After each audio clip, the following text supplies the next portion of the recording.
Bonjour à tous, j'espère que vous êtes en forme. On se retrouve pour une nouvelle vidéo purement matos, purement collection sur la Neo Geo AES. Et donc je la ferai en deux parties pour que ce soit un peu plus à la cool.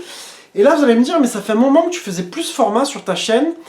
En fait, au cours de l'année, je me suis rendu compte que c'était un format très sympa. Mais le problème, c'est que je vous ai fait une vidéo par exemple sur la Super Nintendo, Super Famicom. Alors que c'est une collection que j'ai continué d'agrandir. J'ai quand même acheté plus d'une dizaine de jeux cette année et je me suis dit c'est dommage de vous faire une vidéo alors qu'il va rentrer encore plein de choses et finalement de devoir vous en refaire une plus tard. Et c'est pour ça que la Neo AES, j'ai vraiment attendu le moment où j'ai reçu le principal. À côté de ça, la vidéo sur la Dreamcast était très bien puisque c'est un support quasi, j'achète plus rien, tu vois. Peut-être j'ai acheté 2-3 jeux cette année. C'est une console pour laquelle j'ai quasiment les jeux que je voulais avoir. Et donc aujourd'hui, on va faire la première partie Neo Geo AES et on enchaîne tout de suite après le générique.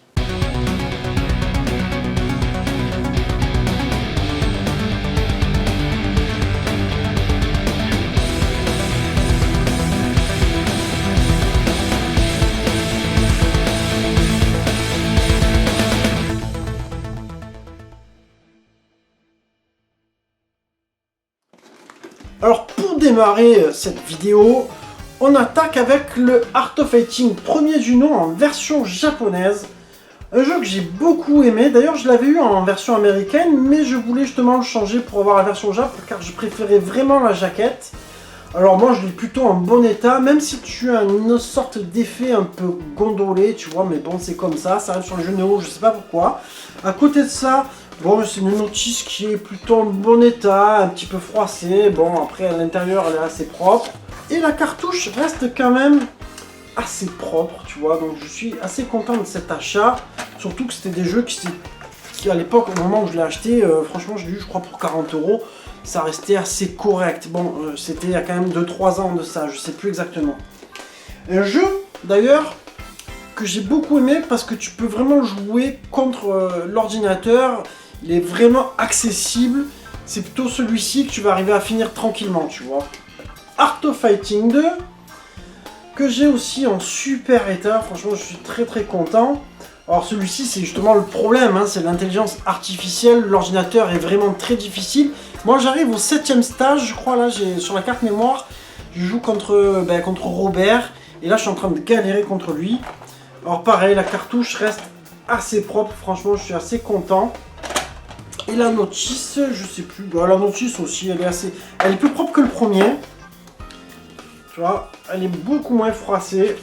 Alors pareil, celle-là, tu vois, t'as pas de notice couleur là pour le coup là, tu vois. Bon, après moi, je suis pas, vous le savez, je suis pas un grand ouf du matos. Je cherche pas le mint tout le temps, tout ça.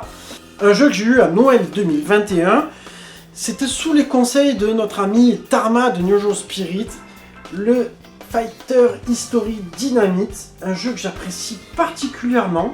Pourtant, tu vois, c'est pas un jeu qui est vraiment ouf en fait, hein, mais il a un gameplay que t'aimes bien. Du coup, tu aimes bien jouer à ce jeu-là assez régulièrement. En plus, je l'ai vu en super état. Franchement, il reste assez propre. Tu vois, les étiquettes, je crois que la plupart des étiquettes que j'ai sur la Neo, de toute façon, sont assez correctes. Et pareil, la notice qui était toujours emballée dans son petit plastique, là, dans son bag. Donc assez propre. De toute façon, en général, quand tu achètes au Japon, tu peux trouver vraiment encore des jeux très propres. Bon, ça commence à se raréfier malheureusement, je ferai une vidéo là-dessus. Donc un Fighter History Dynamite, un jeu de combat un petit peu Street Fighter, c'est pas le même niveau, tu vois, mais tu retrouves un peu ce gameplay là. Et moi j'aime beaucoup ce jeu là. On arrive sur un jeu que je vous ai montré récemment dans un arrivage. Et là tu auras une boîte repro de chez Neo Store. En plus, je crois que celui-ci, il a une boîte cartonnée à la base pour la version originale. C'est le fameux jeu de Mahjong, c'est Ryo Retsuden, putain, j'ai du mal à le dire, je sais plus comment il s'appelle exactement. Donc lui, j'étais plutôt content puisque la cartouche reste quand même très très propre. Bon là, j'ai remis dans le plastique, tu vois. Bon, en même temps, tu vas me dire, c'est des jeux, je pense, qui sont pas très très joués sur Neo Geo, tu vois, c'est pas un KOF 98. Sinon, ce qui concerne la boîte, bon voilà, je vous en ai déjà parlé. Ça reste très correct pour le prix chez Neo Store, les amis. Franchement, j'ai pas trouvé mieux pour ce prix-là. On attaque ensuite avec le Fatal Fury Battle of Destiny, le premier du nom, donc. Alors celui-ci, je l'avais eu en cadeau à la base par un pote qui après n'était plus un pote, du coup il a voulu récupérer son jeu. Moi, il n'y a pas de souci, je te le rends, j'en ai rien à foutre, c'est que du jeu vidéo. Et donc j'ai dû le racheter au Japon en fait, et je l'ai racheté pour vraiment une misère. C'est-à-dire j'ai eu pour 50 euros. Alors c'est sûr qu'il est dans un état qui n'est pas mint, tu vois, t'as l'insert qui est usé devant. Mais bon, pour ce jeu-là, moi je t'ai dit, je cherche pas forcément du mint. En tout cas, la cartouche reste assez propre dans l'ensemble. L'étiquette reste nickel, elle n'est pas abîmée. Et la notice reste, ouais, elle est entre bon état et... Ouais, elle est bon état, quoi. Elle est un petit peu froissée, tu vois. Et en même temps, elle a un petit peu des couleurs de jaunissure, c'est marrant, hein. Il y a même les notices qui ont cet effet-là. Bon, là, c'est pareil, on est sur de noir et blanc. En ce qui concerne le jeu, forcément, parce que le premier Fatal Fury, il a une ambiance, il a un truc, c'est pas le jeu que tu vas jouer tout le temps, c'est sûr que tu vas toujours préférer un Railboat ou un autre du genre. Mais c'est quand même un grand classique, moi, pour lequel j'ai un affect. On enchaîne ensuite avec le Fatal Fury 2, que j'avais retrouvé aussi au Japon, me semble-t-il. Donc, bon, c'est pas l'indispensable de la série. Après, c'est vraiment, je t'avoue, c'est vraiment pour de la collecte. En tout cas, moi, je l'ai en super état. Il a une cartouche qui est assez propre et quelques taches dessus, tu vois. Mais sinon, t'as... il y a la notice aussi, tiens donc. La notice est en assez bon état. Elle a quelques marques de... Elle a quelques marques, si tu veux, de pliure. Je sais pas comment dire, c'est les doigts qui font ça, en fait. T'as des notices, t'as des papiers qui marquent souvent. Bon, là, c'est pareil, tu restes sur du noir et blanc, tu vois. C'est un petit peu dommage que ce soit pas qu'on a Super Famicom. Alors après, franchement, voilà, hein, Fatal Fury 2, vous le savez, si t'as le spécial, t'as pas besoin d'avoir le 2 à la base. Après, c'est vraiment une pure collectionnite. Et donc là, on va enchaîner avec le spécial, que j'ai en bon état aussi, qui a cette espèce d'effet, tu vois, de gondoler sur la jaquette. Et ce qui est marrant, c'est que j'ai l'impression qu'il y a des jeux qui commencent à me faire ça, alors qu'ils n'étaient pas comme ça. Alors, te dire pourquoi, je sais pas. Et ce qu'il y a de rigolo aussi, c'est que tu as des boîtes Neo Geo qui sont... Alors vous me direz si vous en avez des comme ça, mais elles sont pas coupées droites en fait en haut au niveau du plastique qui met la jaquette, mais ça part en angle en fait, ça descend, tu vois, c'est un truc de fou, ça fait comme ça descend, et hop, là tu as la jaquette qui dépasse vraiment. Alors en ce qui concerne la cartouche, elle reste en état assez correct, franchement elle est assez propre. La notice aussi, voilà, franchement elle est assez nickel. Là, on est vraiment purement dans la collection, comme je vous disais, hein. C'est pas forcément le type de vidéo que je fais très souvent, mais voilà. Donc, un jeu qui, pour moi, est quand même celui-ci, un indispensable. Si tu es non jeu, tu es obligé d'avoir celui-là, parce que c'est quand même une pierre angulaire de Fatal Fury. C'est quand même c'est un peu comme si tu jouais à Street Fighter 3, mais tu n'avais pas fait le 2 Turbo, par exemple, tu vois. Et vraiment, c'est un sacré jeu, quoi, il n'y a rien à dire. Le Fatal Fury 3, je vous avais montré que moi j'avais une édition custom spéciale Sunfade sur la tranche qui est quasi bleue, quoi, c'est un truc de dingue. Alors, après la jaquette, ouais, elle est pas en super état. La boîte a un pet aussi, mais je l'avais vraiment pas acheté cher, tu vois. Et la cartouche reste état un peu gamer, hein. C'était un truc dans le genre, tu vois qu'il y a des marques, etc. Alors celui-ci, c'est un épisode qui est vraiment... pas beaucoup apprécié, enfin il y a beaucoup de gens qui ne l'aiment pas parce qu'il a un système de jeu avec les 3 plans, il n'y a pas Kim, tu vois, mais au final c'est un jeu que moi j'adore. Hein. Au départ je l'avais connu moi sur un Néon CD, et je le trouvais, c'est vrai qu'il est difficile hein, le Fatal Fury 3, moi je trouve qu'il est plus dur que le spécial, mais ça reste quand même un épisode, je trouve qui a sa griffe, qui a son originalité, qui a de très beaux stages, très beaux graphismes, très belle ambiance. Voilà, moi ce qui me gêne, c'est pas tellement les 3 plans, c'est beaucoup le fait qu'il n'y ait pas Kim, parce que c'est un perso que j'adore jouer, et qui est encore un petit peu raide sur la maniabilité. Tu n'es pas encore tu vois, à la série des RB, où là la souplesse arrive, mais voilà, pour moi c'est un épisode qui reste vraiment très sympathique.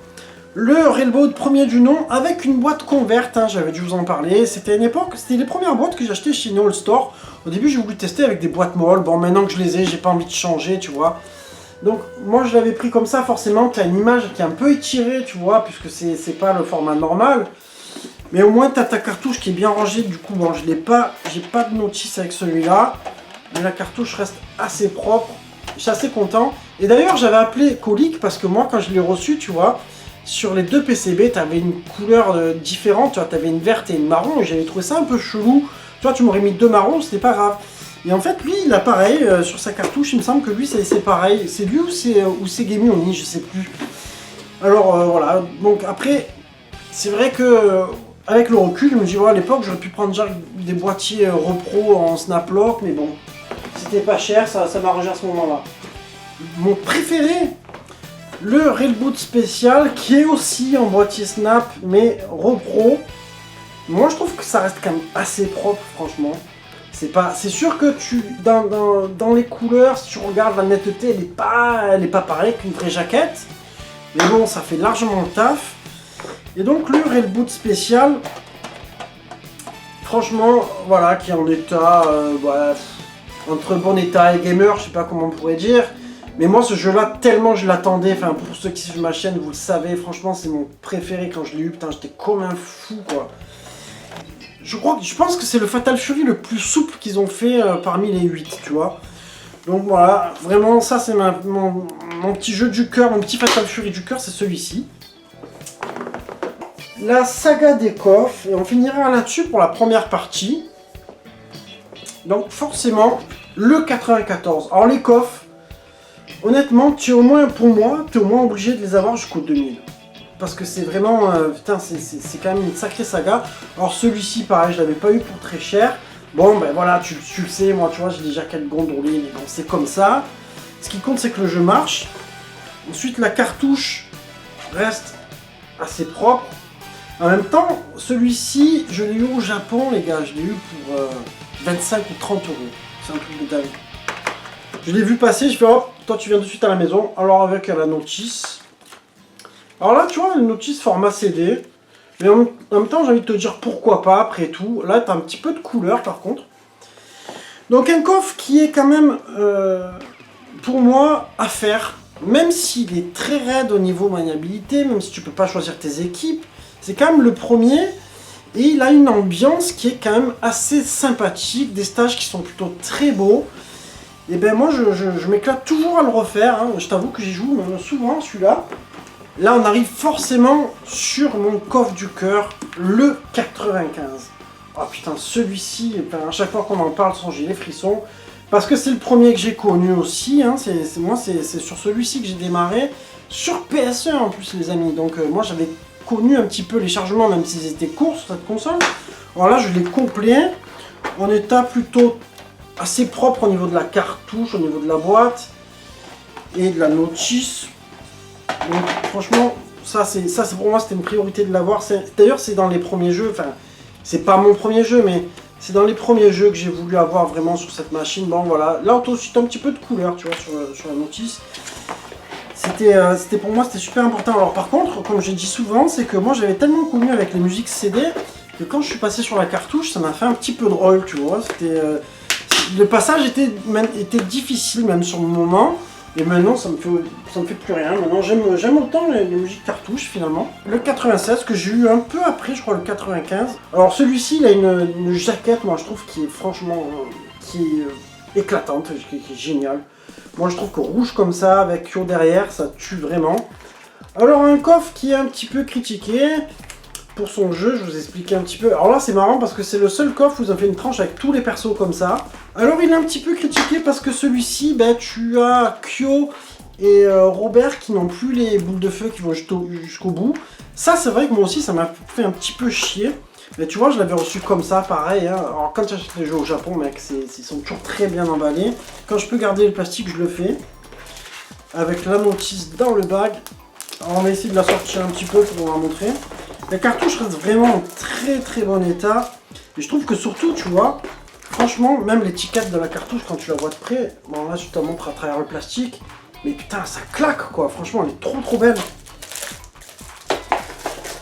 Alors on va essayer de pas tout abîmer, parce que moi je suis quelqu'un de très maladroit, faut pas croire. Là, ben, malheureusement, tu vas avoir du noir et blanc, tu vois, ça c'est un petit peu dommage, je trouve. Voilà, bon, la notice reste sympathique, après tu me diras, moi, pour ce que je le regarde, en fait, c'est pas grave, hein. J'aime bien le jouer de temps en temps, mais il garde encore un petit peu la raideur du 95, tu vois. Il n'est pas encore totalement... Tu commences à rentrer un petit peu plus facilement les furies, mais c'est pas ça, tu vois. C'est-à-dire que ça répond pas encore aussi bien. Mais sinon, à côté de ça, tu as quand même des beaux stages. tu as quand même une ambiance qui est sympathique. Mais c'est vrai que là, on va arriver au suivant, qui pour moi, au niveau maniabilité, est le plus réussi de tous les coffres. Ça, c'est clair et net. Et celui-ci, je vous avais montré à l'époque, j'avais commandé, c'était d'ailleurs un des boîtiers qui était avec le premier arrivage de No All Store. Je l'avais pris en boîte molle, donc forcément, bon, voilà, t'as l'image qui est un petit peu étirée. Ça reste assez propre sur cette impression-là, je trouve. Et donc là, celui-ci, je crois que je n'ai pas la notice. Ah si, j'ai mis, en fait, vous allez comprendre. Alors, la cartouche reste en état, on va dire, bon, correct. Mais il faut savoir que c'est l'un des premiers jeux, je crois que c'est peut-être le deuxième ou troisième jeu que j'ai acheté sur la Neo Geo. Et je l'avais acheté en loose à l'époque, 70 € sur Rakuten, tu vois. Et en fait, à un moment donné, j'ai eu un arrivage du Japon dans lequel j'ai eu des boîtes vides et j'ai eu des notices. Et dedans, il y avait une notice de KOF 97 en Neo Geo CD, tu vois. Donc je me suis dit, bon ben voilà, ça complétera le truc. Et bon, ben pareil, hein, tu reviens, ben tiens, on revient sur les mêmes, tu vois, sur le même truc. Hein. C'est vrai que sur ça, la Super Famicom, je trouvais qu'elle était un petit peu plus travaillée sur les notices. D'ailleurs, même si tu prends les notices des jeux Neo Geo sur Super Famicom, elles sont plus jolies. Et voilà, donc un coffre qui, pour moi, est le plus souple. Tu rentres les manips d'une manière un peu approximative et putain, ça marche, c'est un truc de dingue. Alors celui-ci, c'est marrant parce que quand je l'avais eu sur PS1 à l'époque, on m'avait passé une copie, tu vois, on me l'avait passé en gravé. Oui, je sais, c'est pas bien. Et ben j'avais été content de pas l'avoir acheté.